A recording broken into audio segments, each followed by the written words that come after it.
blunder. Tesla CEO Elon Musk tweeting indeed in response to a suggestion Tesla could sell its Bitcoin holding. That one word sent Bitcoin and other major cryptocurrencies plunging. Musk later clarified Tesla has not sold Bitcoin. Paul LaMonica is with us. I mean, Paul, pass the popcorn, quite frankly, over the weekend. You know, it's okay when you're one of the world's richest men to effectively play games, I think, in the crypto space. For a lot of people that are invested, and a lot of retail investors that have been pulled into the digital asset space, and as Bitcoin investors in particular, I kind of feel sorry for them.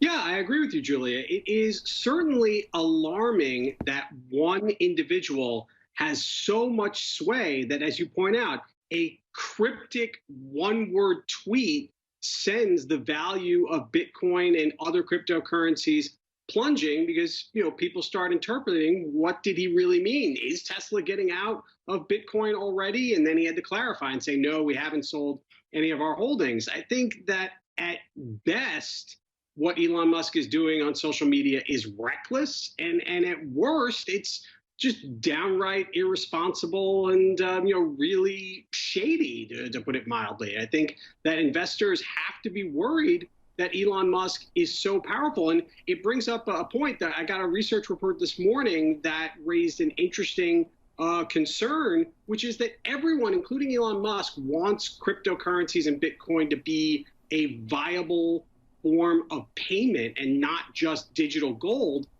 You can't have that when the value fluctuates 20% in any given week just because one individual is tweeting something. You can't pay for something if that value of that currency is going to go down. That's why people still use dollars, euro, and yen.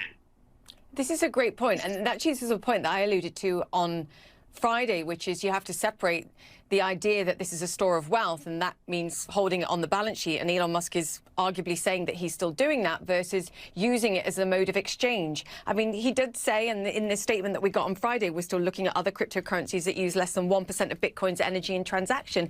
And I think that's what this comes down to. It's what on earth happened here? Did Elon Musk misunderstand the energy intensity, the relative energy intensity of Bitcoin? Or was this all a big game, particularly when he's talking about using Dogecoins or people paying with Dogecoins to go to the moon? Christian Romans called him a walking SEC violation on Friday. I just think if you're an institutional investor, and this is the critical point, who've all been getting involved in this and saying, look, there are huge opportunities in the crypto space, you probably took a few phone calls from clients over the weekend going, you know, what are you thinking? What are you doing to us?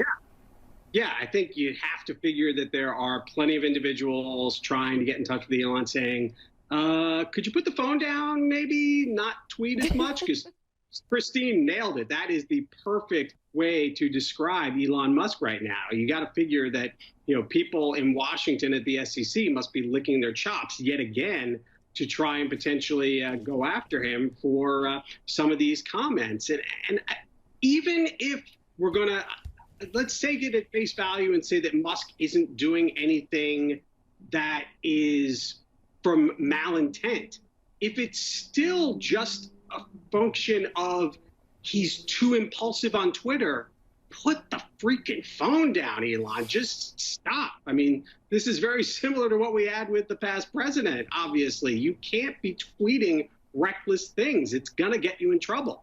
And it already has.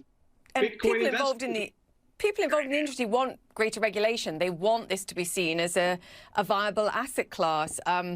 This is the fastest way of bringing the kind of regulation that you don't want, an over-regulation, I think, when people are getting whipsawed around. I did see someone suggest that maybe Elon Musk was Satoshi Nakamoto, of course, the sort of originator or founder of Bitcoin that wrote the original white paper. I was like, wouldn't that be the biggest bonkers move of the day if actually he were the original founder?